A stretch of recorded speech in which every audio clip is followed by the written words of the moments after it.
All right, let's go to awards. You were a Patrick Mahomes guy through and through. Are you now a Brock Purdy guy? Oh, yeah. Well, at this moment, yes. I think Mahomes' loss in primetime definitely is kind of impactful, but even more than that, the takeaways from that game are there's still huge questions about how Patrick Mahomes is kind of gelling with his weapons. And I mean, it's not being talked about a ton because Kelsey's so ever present with all the commercials and all of the kind of off the field coverage he's getting for his romantic life. It is clear that his injuries that he sustained this season, which have been kind of quietly covered, are somehow impacting his performance. This is not the same Kelsey that really was sort of the break glass in case of emergency, and I'll get the hard yard here. And it's a problem because Mahomes has no one really to throw to. Matt Nagy's not calling an especially exciting or interesting or creative offense, and the fact that they're relying on Isaiah Pacheco to the degree they are to move the chains is a bit of a problem. Mahomes right now well behind Purdy and Prescott in terms of total EPA generated. He is having like a full-on off season, relative to his production in the last 5 years. So this is all going to be tough for him to overcome. Now, Mahomes and the Chiefs could still very well get the 1 seed. I think that they are in trouble this week against the Bills. Personally, I think that game probably closes a pick. That's another one of the dogs I have eyes for, but I need to see some of the Chiefs injury report first, particularly on defense. And honestly, the defense for the Chiefs has kind of been keeping them in the race for the 1 seed anyway, not Patrick Mahomes. So a lot of reasons to kind of downgrade him in terms of MVP consideration. And, if there were no other quarterbacks who were really emerging, then I could still see a path where Mahomes with the 1 seed gets it. But Purdy and Prescott are absolutely distancing themselves from the field in terms of their quality of play, their contributions to the offense so far this season. And Purdy now has the absolute. He's got the rail. He's clear of the pack in terms of both EPA generated and path to the 1 seed. So. Let's just throw one. He controls his own destiny. Yeah, let's just throw one tweet to sort of contextualize this. This is from Akash Navarathan, who says, Brock Purdy, through week 13, number 1 in completion rate, number 1 in yards per attempt, number 1 in passer rating, number 1 in QBR, number 1 in adjusted EPA per play, number 1 in success rate, number 1 in DVOA, 4th in touchdowns, 7th in passing yards, firmly in the MVP conversation, and no doubt why he's leading the odds. Would you bet, if someone said, I want to bet something right now today, what's the bet? 3-1 on Purdy? Without question. Okay. Yes. Purdy's candidacy fits squarely into the winner of 8 of the last 10 awards. Yeah. Like he's like you can't really parse this any more finely. Like he is leading in the most kind of highest indicator category, which is total EPA. Which I know people say, well, voters don't care about that. Voters might not even know how to find that information. Yeah. You are correct, but total EPA does a very, very good job of telling you who is going to be in consideration because it upweights touchdowns and it really penalizes you for turnovers. And if you know anything about the voting block for the MVP, they hate turnovers and they love scoring stats. And by the way, wins. Yeah, and oh, by the way, wins. And the other one is everybody saw Debo taking short passes to the house this week, but Purdy's yak percentage is actually lower than Mahomes last year, Aaron Rodgers the previous 2 years, but all of whom were MVP winners in those 3 previous years. So I really wouldn't overthink it in terms of how is he getting the yak? Is it because of the plays Kyle Shanahan is calling? Is it because the talent around him? Is it because Christian McCaffrey's on this team and he has so much gravity?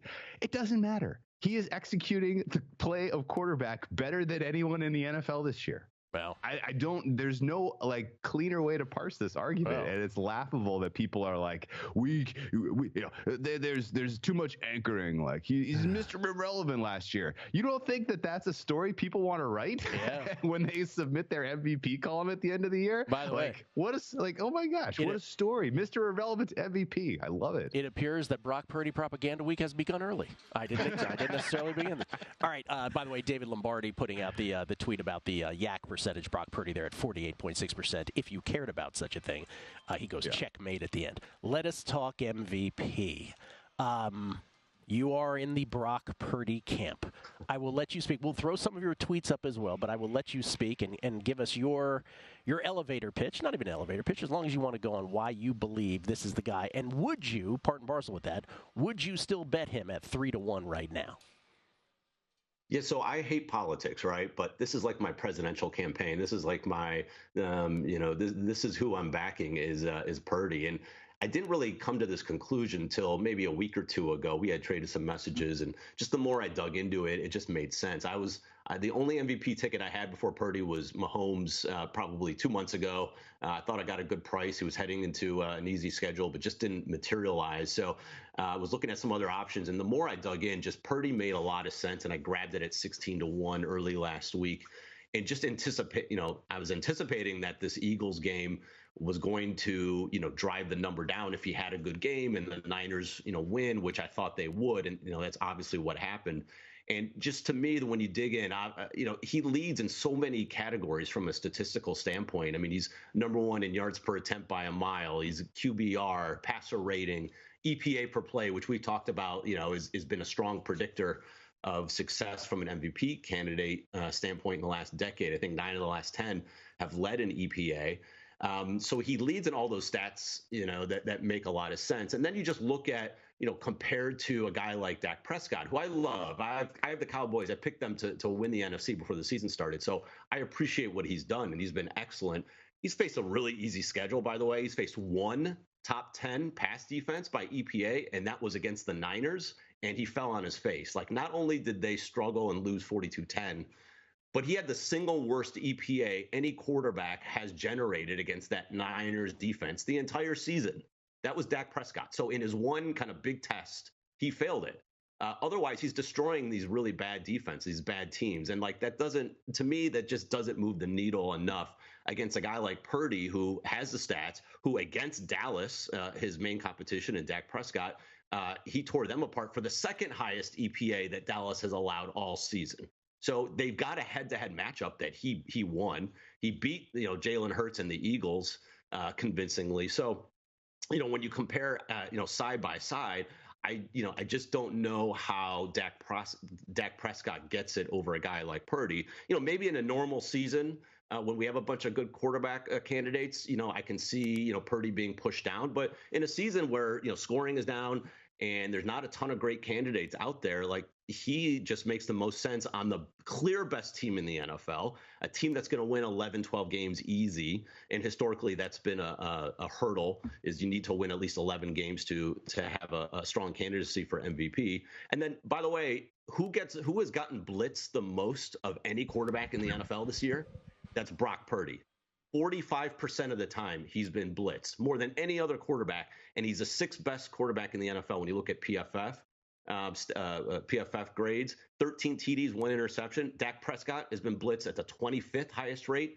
He has maybe the best offensive line in football, so he can sit back there and pick defenses apart.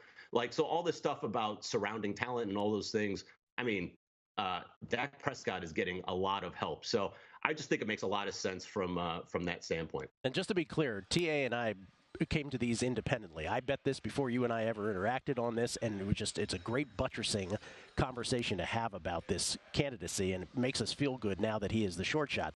Go to VSiN.com/subscribe to become a VSiN Pro subscriber today.